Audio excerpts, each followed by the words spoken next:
to take you all on a small tour of one of my clients and friends' properties and show you a tropical fruit tree area that we built in the beginning of April this year, 2020.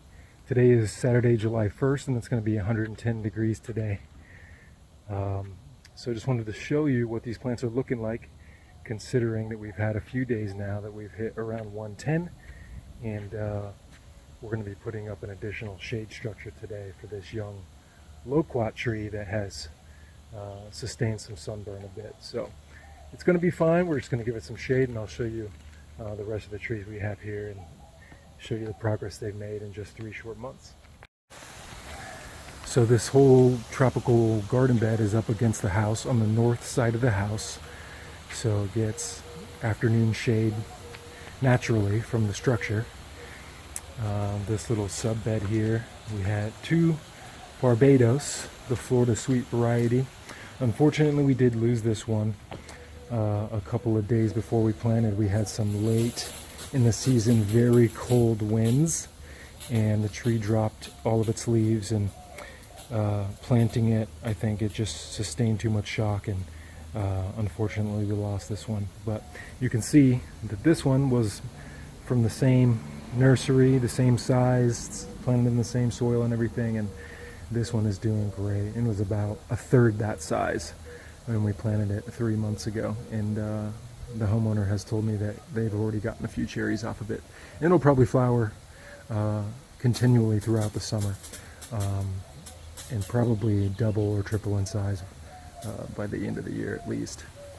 And then we have the Kokopo banana, which is a very vigorous banana.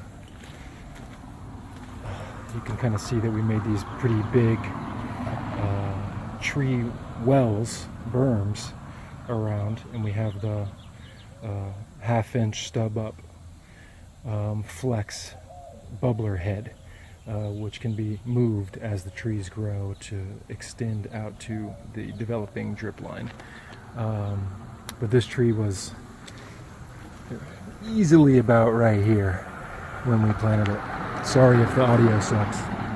Obviously the background noise, and I don't have a mic, but beautiful new growth on this banana. Look how wide that leaf is. That's encroaching on 2 feet. A very young plant. No pups yet on this one, but we gave everything a little balanced fertilizer today, just to give them a little support going through summer. But this soil is really, really nice, and I'll talk to you guys about the soil that we used at the end. I believe this is a dwarf green banana, and this little guy has, or lady, has put on looks like 2 pups already. Short variety, very wind tolerant, cold tolerant, a little bit more heat tolerant from what I read. But yeah, it just looks great. I mean, these leaves, I have my bananas on our property in full afternoon sun, and I can definitely tell that these plants are not as stressed as ours are, but that's okay. This is a great spot. I'm very happy and pleased with what we're seeing here, and so is the family that lives here. This is the Loquat, Bradenton. We got all these trees from Green Life. I think Green Life is a good place to start because they have a very wide selection. So if you want to get everything at once, it makes for a nice haul. But you can see here, obviously, we're getting some sunburn, which is very common, especially for small, young loquats. The first couple of years, I think they'll always have some sunburn in the summertime. But I think that even if we left this uncovered through the summer, it would be fine. It wouldn't look as good, and it wouldn't grow as much, perhaps, but we're looking to get fruit next spring. So we're going to mitigate as much as we can. Gave it a little bit of fertilizer, but overall, I think this is all new growth from when we first planted it. So we've got basically all that fuzzy stuff is new growth, if that can be able to be seen in the camera. But yeah, good 6 inches, all new heads, leaves. Overall, I'd say the plant is really healthy. We're happy with it.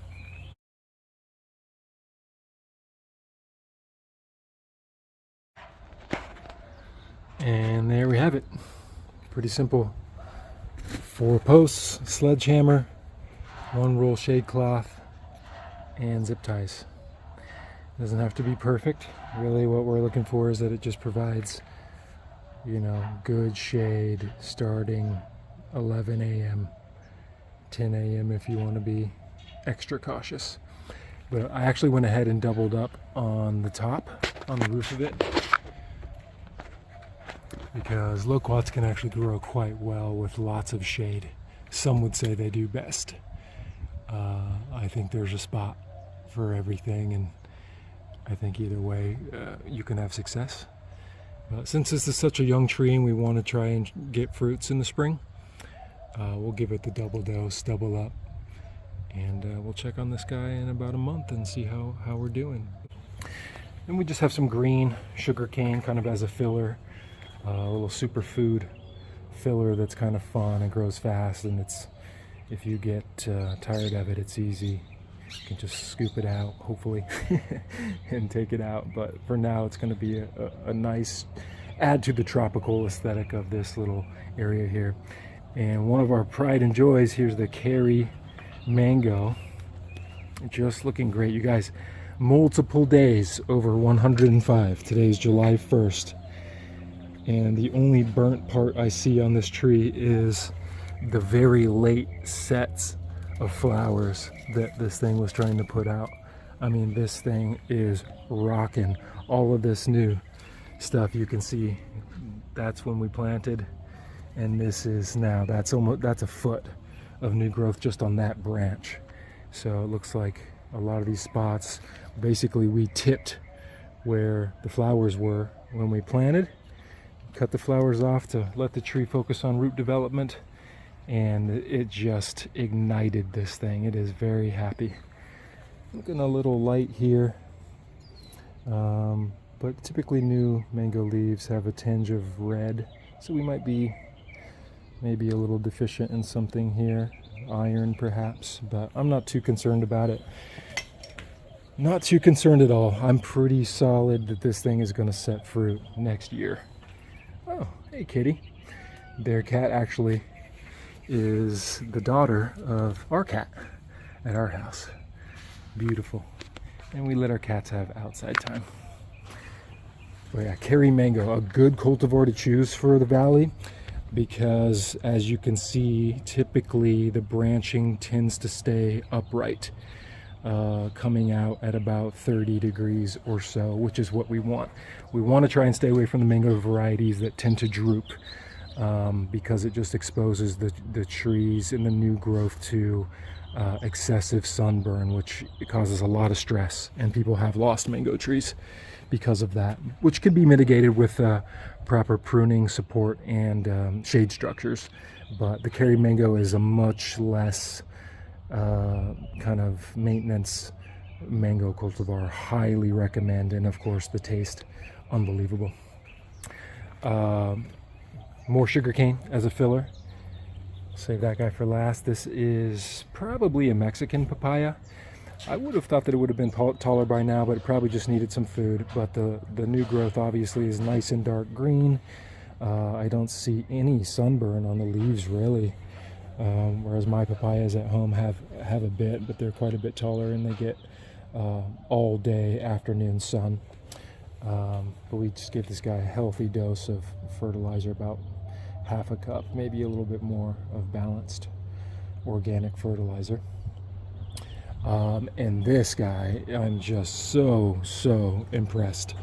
This was actually labeled as Arizona avocado, so I'm not sure if it's a derivative of the Aravipa or new cultivar.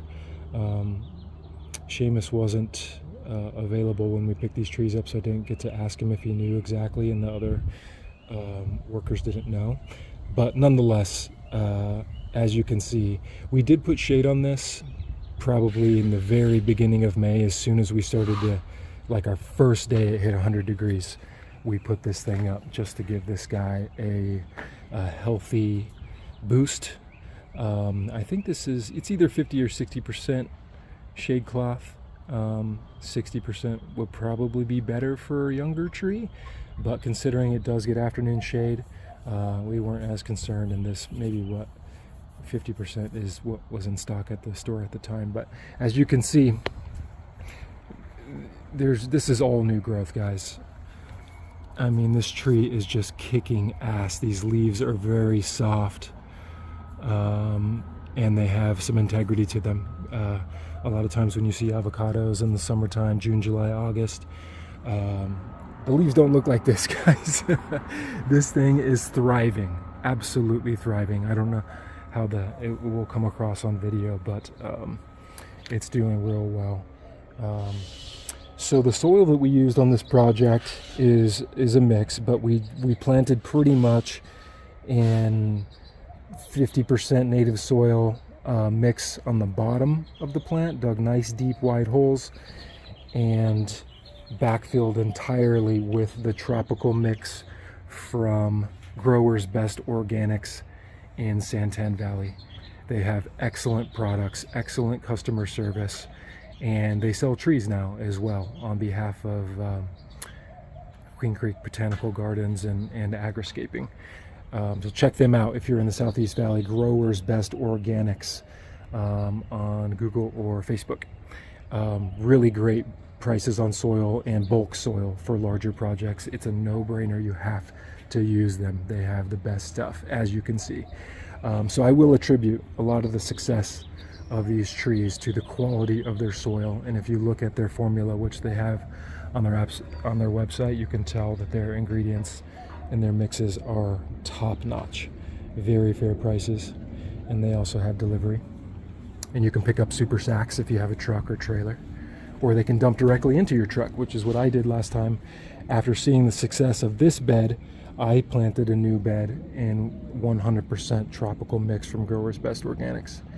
And then here we also topped it with their forest compost mulch, which is Arizona product that is, I guess, dug from somewhere in the Mogollon Rim or White Mountains. Basically just decades old, aged pine tree decomposition mulch, which is just the best, and it helps to keep our pH lower with our water. But another important note, guys, this is on 100% Mesa City water, no filter. I'm pretty sure the customer does some hand watering as well to supplement, and I just gave them all the trees a nice big drink this morning to push in that fertilizer, and just really happy. But thanks for watching, guys, and if you have any questions or comments, please feel free to leave them down below, and let us know if you ever need any help or guidance with projects on your properties. See you later.